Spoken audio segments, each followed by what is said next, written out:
All right, so Mo, my name is Mara, the hip hop socialite. I interviewed Dawn for my weekly syndicated column. Published in MFS. So I was told that you wanted to address some things. So of course I have some questions for you to clarify what Dawn said to get your perspective. You know what I'm saying? So a lot of people are. Yeah, a lot of these girls are doing interviews, and they're making us look like clowns and fools, and that's not good. That's not healthy, and that will ultimately destroy the brand. So I think, I want to clarify some things, and not saying that she ain't tell the truth, but she ain't tell all the truth. So we just don't sit this air.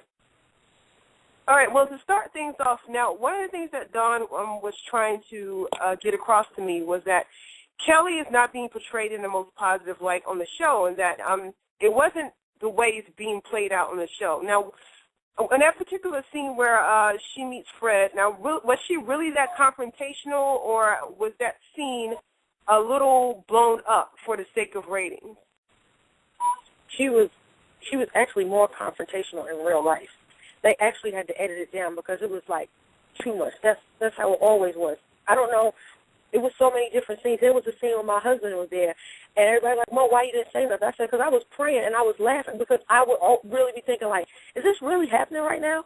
Like, please tell me this is a joke. And it was uncalled for. So I'm like, there's no way. If they showed you all the footage, you would be like, wow. They actually kept the nicer parts because it alluded to a little bit of her monologue. But for the most part, like I would pull Fred to the side after we done literally on set. I would call and be like, you okay? I would assure him that I'm not that way. Even though I know when you have to pull from me, he would say, I want you to get to an uncomfortable place, and I'm going to pull from that. Because we would do exercises that they teach you in acting classes. And there was one time I threw my notebook down and I started crying because I was like, there's parts of me that I didn't like, and I said, I don't want to do this. And he understood that. He was like, but that's what we want to see. But as far as her part, she jumped in that man's face, and that was unacceptable. Okay, well, let me ask you something else. Did the show, when it was presented to you, was it presented as a show that wasn't going to be about drama? This is how it was presented. We knew none of the people who was going to be as a cast until our first meeting in production. So our first meeting was everybody meet, and the producers of the show and the owners, who everybody calls the Wizard of Oz, sat us down and said, listen, this is real life. You'll be in situations where we want to see people are going to be captivated by your stories, because in order to even get chosen for a reality show, you have to have a story to tell. And so whatever you tell them, they're going to try to pull that from you. If you say, I was abused, then they're going to say, okay, bring us back to that situation and talk to one of the other ladies for if we got to bring a mental health specialist in it. But we want it to be basically a great show, but it's showcasing your life.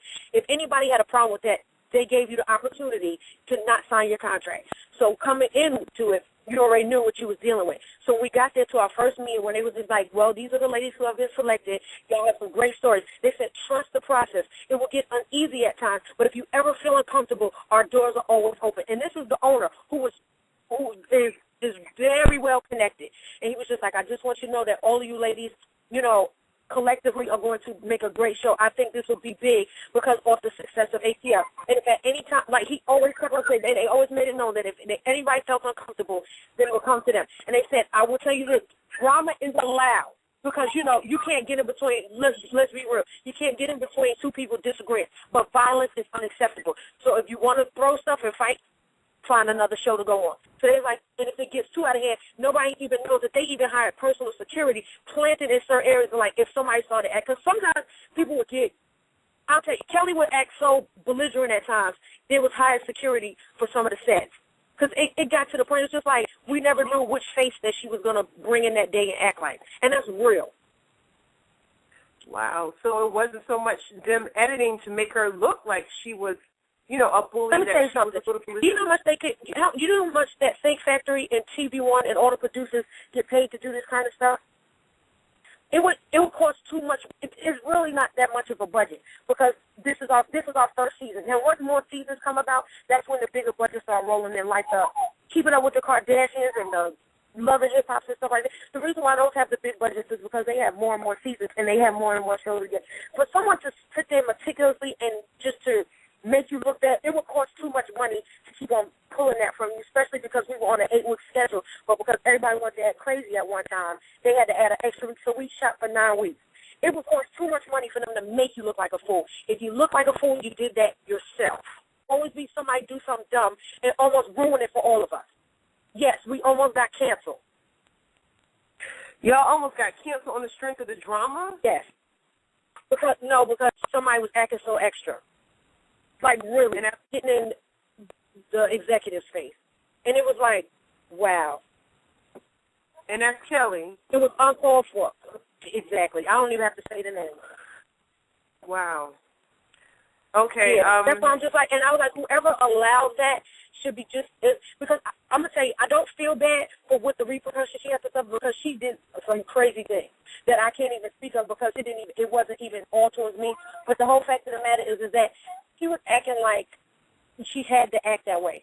Some days I don't want so-and-so around me. I don't want coming in with headphones and shades on. I'm just like, boo, y'all act like y'all got phones on the radio. Y'all act like we not all here grinding and trying to resurface and reestablish ourselves in the industry. This is a great platform. Nobody asks nobody. Well, I can tell you this, from my emails and my management and my lawyer and my team, we never got an email to say, punch somebody in the face, go off on somebody, act wretched. Never.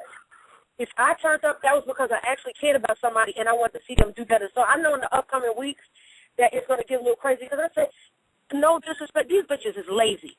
They'll never, oh, my God. They just want to cry and complain and don't want to do nothing. Like when we was in Vegas, none of them didn't want to get up there and sing at first. My ass hopped up there and said, y'all ladies going to join me? Because I literally got to the point I said, I'm doing everything. Only people I could vouch for is that Claudette had a lot of family issues going on, so she couldn't be there. Misha Lay had one time when she had to get tea pulled, and Shantae would be turned up because we was focused. But them other two, I can tell you straight up, no disrespect. I respect them for their mark on the industry, but they are not focused, and I'm tired of what the lies that they're spreading about production is because if they can't produce a valid email, they better stop.